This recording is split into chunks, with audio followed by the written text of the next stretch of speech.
High sleeve pattern mark பண்ணலாமா?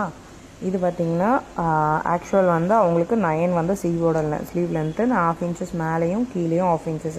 கீழே என்னென்னா ஃபோல்ட் பண்ணி லைன் மெயின் கிளாத் வச்சு ஃபோல்ட் பண்ணி அடிக்கிறக்கும், மேலே வந்து ஷோல்டர் ஜாயினிங்க்கும் ஸ்லீவ் ஜாயினிங்க்கும் நம்ம எடுத்துக்குவோம். அதுக்கப்புறம் இந்த 3½ வந்து நம்ம ஆம்போல் லைனுக்கு வந்து மார்க் பண்ணுறதுக்காக அந்த லைனை வந்து நான் எப்படி கால்குலேட் பண்ணுவேன்னா அப்பர் செஸ்ட் டிவைடட் பை 12 போட்டு கால்குலேட் பண்ணுவேன். ப்ளஸ் 1/2 இன்ச் வந்து அங்கே மேலே கொடுத்துருக்கிறதோட ஆட் பண்ணி போட்டால் கரெக்டாக வரும். இந்த க்ராஸ் லைனை வந்து நம்மளோட ஆம்போலோட ஆஃப் ஒன் சைடு வேல்யூ அந்த வேல்யூ வச்சு இந்த லைன் க்ராஸ் பண்ணி போட்டால் கரெக்டாக இருக்கும். அதே மாதிரி கீழே ஸ்லீவ் ரவுண்ட் வந்து இவங்களுக்கு 6 + 1½ சீம் அலவன்ஸ் கொடுத்து கட் பண்ணியிருக்கேன். இந்த ஆம்போல் லைன் வரையறதுக்காக மிட் எடுத்திருக்கேன். மிட்டு பார்த்திங்கன்னா 4, அந்த 4லேருந்து ஒரு மிட் எடுத்திருக்கேன், செகண்ட் மிட்டு. அதுலேருந்து நம்ம அந்த கர்வ் கரெக்ட் பண்ணுறோம், அது வீடியோவில் போட்டிருக்க மாதிரி. அதே மாதிரி ஃப்ரண்ட்டு இதில் மார்க் பண்ணியிருக்கேன், ஆனால் நான் கட் பண்ணல. இந்த மாதிரி கட் பண்ணாமல் இது ட்ரா வந்து பேட்டர்னுக்காக நான் ட்ரா பண்ணியிருக்கேன். பட் ஆனால் நான் ஆக்சுவலாக எப்படி கட் பண்ணியிருக்கேன் அப்படின்னா நம்ம ஸ்லீவ்லேருந்து கொஞ்சம் தள்ளி அது பார்த்திங்கன்னா உங்களுக்கு புரியும்.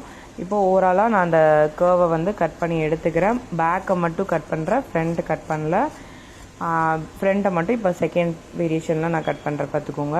நம்மளோட நாச் போடுறோம்ல, இந்த 1½ இன்ச்சஸ் சீம் அலவன்ஸ் கொடுத்துருக்க இடத்துல மெயின் ஜாயின் பண்ணுற இடமோ எதுன்னு நாச் கொடுத்துருக்கோம்ல, அந்த நாச்சிலேருந்து 1 இன்ச்சு, நான் இப்போ ஃபஸ்ட்டு வச்சது 1.25 பக்கம் போயிடுச்சு, அது 1 இன்ச்சுக்குள்ளே இருக்கணும். அந்த 1 இன்ச்சுக்குள்ளே இருக்கும் போது எஸ் பெண்ட் பார்த்திங்கன்னா உங்களுக்கு ஒரு ஷேப்பாக வரும். ஒரு 1/2 இன்ச் டிஸ்டன்ஸில் தான் வரணும் அந்த ஷேப்பு.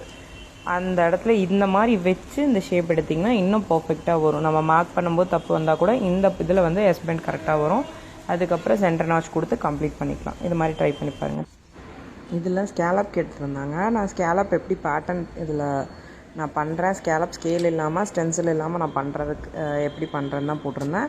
ஆக்சுவலாக டீப் ஸ்கேலப் வேணும்னா நான் 1 இன்ச் எடுத்திருப்பேன். இது எனக்கு வந்து மீடியமாக போதும் அப்படிங்கிறக்காக நான் 1/2 இன்ச்சு நம்ம மெஷர்மெண்ட் லைன்லேருந்து, அதாவது கரெக்ட் லைன் இருக்குல்ல, அதுலேருந்து நான் 1/2 இன்ச் மேலே உள்ள எடுத்து, அதுக்கப்புறம் அந்த இதில் வந்து நான் 6 வந்து ஓவராலாக இவங்களுக்கு 12 சில ஸ்லீவோட ரவுண்டுன்னு சொல்லிட்டு 6 எடுத்தேன். அந்த 6ல் 1½ ஈச் எடுத்து அதோட மிட்டுக்கு அடுத்த லைனில் மார்க் பண்ணி இந்த ஸ்கேலப் டிசைன் பண்ணியிருக்கேன். அதுக்கப்புறம் அந்த டிசைனையும் சேர்த்து கட் பண்ணிட்டேன். நீங்கள் இன்கேஸ் கேன்வாஸ் வைக்கிறேன்னா நீங்கள் கேன்வாஸில் கட் பண்ணி அதில் வச்சு கட் பண்ணி அடிச்சிக்கலாம்.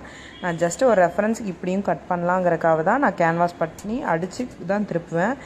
அதனால் எனக்கு அதில் கரெக்டாக வந்துடும். இது ஜஸ்ட் உங்களுக்கு ஒரு ஐடியாக்காகவும் நான் இதில் ஷேர் பண்ணிக்கிறேன். தேங்க்யூ.